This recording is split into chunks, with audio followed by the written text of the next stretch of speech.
So some communities in the city of Cape Town Metro are still grappling with the aftermath of heavy rains that lashed the Western Cape this week.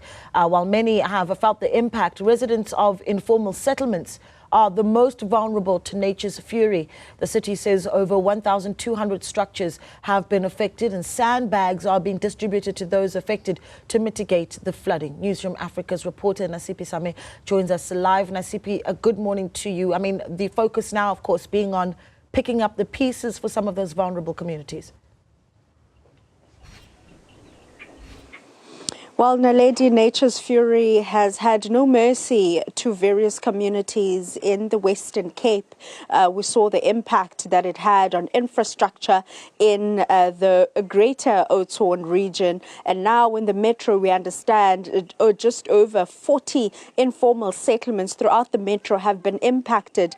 And these communities are the most vulnerable, which is informal settlements, usually facing issues of socioeconomic challenges, service delivery woes, and now again they find themselves in this situation and they are preparing for the winter season. I'm just making my way to my guest, and this is how the particular person that lives here will be making his way out or her way out of this community or this area. And my colleague now is just showing you how some of the residents that are living on this side of the Z section in Masiphumelele have managed to elevate their structures to avoid and avert this flooding that we are seeing in this community. And as you mentioned, sandbags were provided to various communities by the city of Cape Town to avert what we are currently seeing right now. But to talk to us about some of the challenges that this community faces, particularly during the wet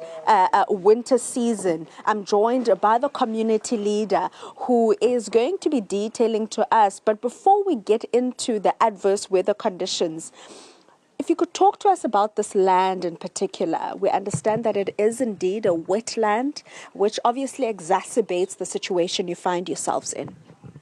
Yeah, this is a wetlands, and it makes things worse for the people that live here. But people have no choice because they think that is happening gates. People have no houses. And then the other side that has got formal houses, if you want to live there, you must rent. So people chose to live here in the wetlands because they've got no money. They must feed their families and kids.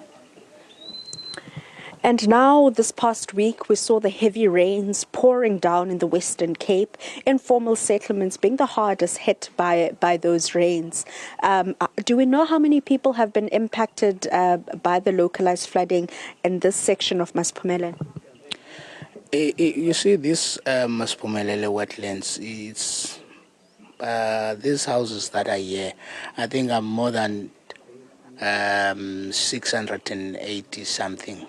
I think 683 houses only in here in Z section, not mentioning other sections because we have got so many sections here in the wetlands.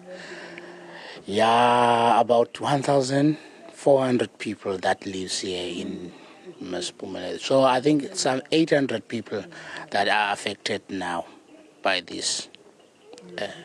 And weather in this community plays a big role as so far as the structures are involved in winter or when the rainy season comes, we see flooding. But you were telling me not too long ago that the other seasons you also, are adversely impacted there. The thing that is happening at winter, our problem is this, it's water. During that what do they call it, spring, it's wind. You see that blows these shakes. And then at summer, again we have another problem of fire. So this is out of hand. This is too bad for us. And we understand that sandbags has been provided to some communities that were hit by the localized flooding. What kind of assistance did you receive, and did it help in any way?